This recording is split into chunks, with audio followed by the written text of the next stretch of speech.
chapter 8, 53 to 58. Are you greater than our father Abraham?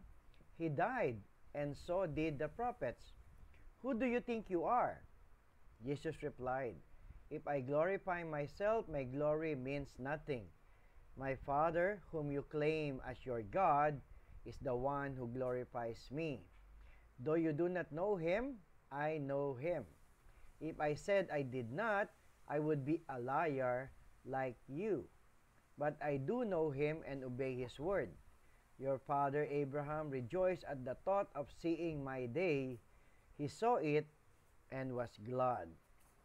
You are not yet 50 years old, they said to him, and you have seen Abraham? Very truly, I tell you, Jesus answered, before Abraham was born, I am. Before Abraham was born, I am. Before Abraham was born, I am. That's what we're going to talk about. The I am of Jesus. The 7 I am of Jesus in the Gospel of John. Are you ready? Yan, umpisahan natin. The 7 I am saying of Jesus from the Gospel of John. There are 7 I ams. Yan. Let's read these sayings and you will understand why a personal encounter with Jesus will change your life. Have you encountered Jesus personally? If not, well, we will invite you. If we will have our Jesus encounter, we want you to be there. Okay, let's start. The first, Jesus says, I am the bread of life.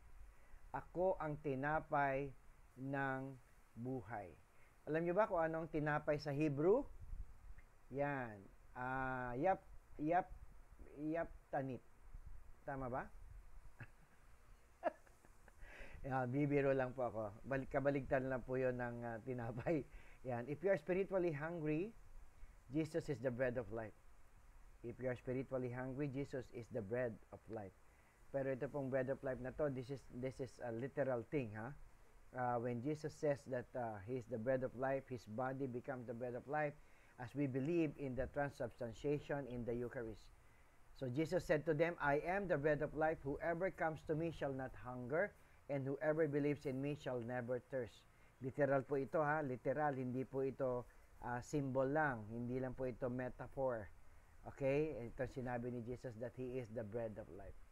Number 2, I am the light of the world. Yes. If you are spiritually blind and groping around in the dark, looking for meaning and enlightenment, Jesus is the light of the world. Again, Jesus spoke to them saying, I am the light of the world. Whoever follows me will not walk in darkness but have the light of life. Kailangan mo ng liwanag. Jesus is the light of the world. Although you have to understand that before Jesus leave for heaven, He says to His apostles and disciples, you are the light of the world. Before that, He says you are the salt of the earth. Okay, so we become the light of the world when Jesus has left, because we will shine the light through our good deeds. But Jesus continues to be the light of the world. Number 3, Jesus says, I am the door. If you are seeking the door to salvation and to heaven, Jesus is the door. He says, I am the door. If anyone enters by me, he will be saved and will go in and out and find pasture. Jesus is the door. There is no other door but Jesus. Yes? Yes. Although sinasabi ng iba, okay, which we want to believe, although joke po nila, we have a back door in Mary. Yan, joke lang po yon. Okay? Number 4, I am the good shepherd. If you are wandering, if you are lost, you need a shepherd. If you are the lost sheep, if you are the black sheep, Jesus is the good shepherd. Okay?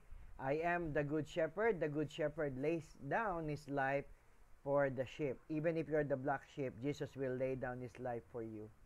Believe that, because you are loved. You are the beloved of Jesus. Number 5, Jesus says, I am the resurrection and the life. If you are spiritually dead and dying, if you are fearing death, Jesus is the resurrection and the life. Jesus said to her is Martha, when Martha was asking and conversing with Jesus about Lazarus. Jesus said to her, I am the resurrection and the life. Whoever believes in me, though he die, yet shall he live. And everyone who lives and believes in me shall never die. Do you believe this? Yeah, this is what he says to Martha, which he's telling each of us right now. Do you believe this? Do you believe that Jesus is the life and the resurrection? That if we believe, though we die, we shall live. And everyone who lives and believes in me shall never die. That's what Jesus says. Because Jesus is the resurrection and the life. Number 6, Jesus says, I am the way and the truth and the life. Okay, if you are wondering what is the way, if naliligaw ka ba, nawawala ka ba, or unsure of the truth and searching for the meaning of life, I want you to listen and hear Jesus says. Jesus is the way and the truth and the life. He says that. Jesus said to him, I am the way and the truth and the life. No one comes to the Father except through me. That is in John chapter 14, verse 6. Okay? If you are trying to find the way and know the truth and searching for the meaning of life, Jesus is the way, the truth, and the life. And the 7th, Jesus says, I am the true vine.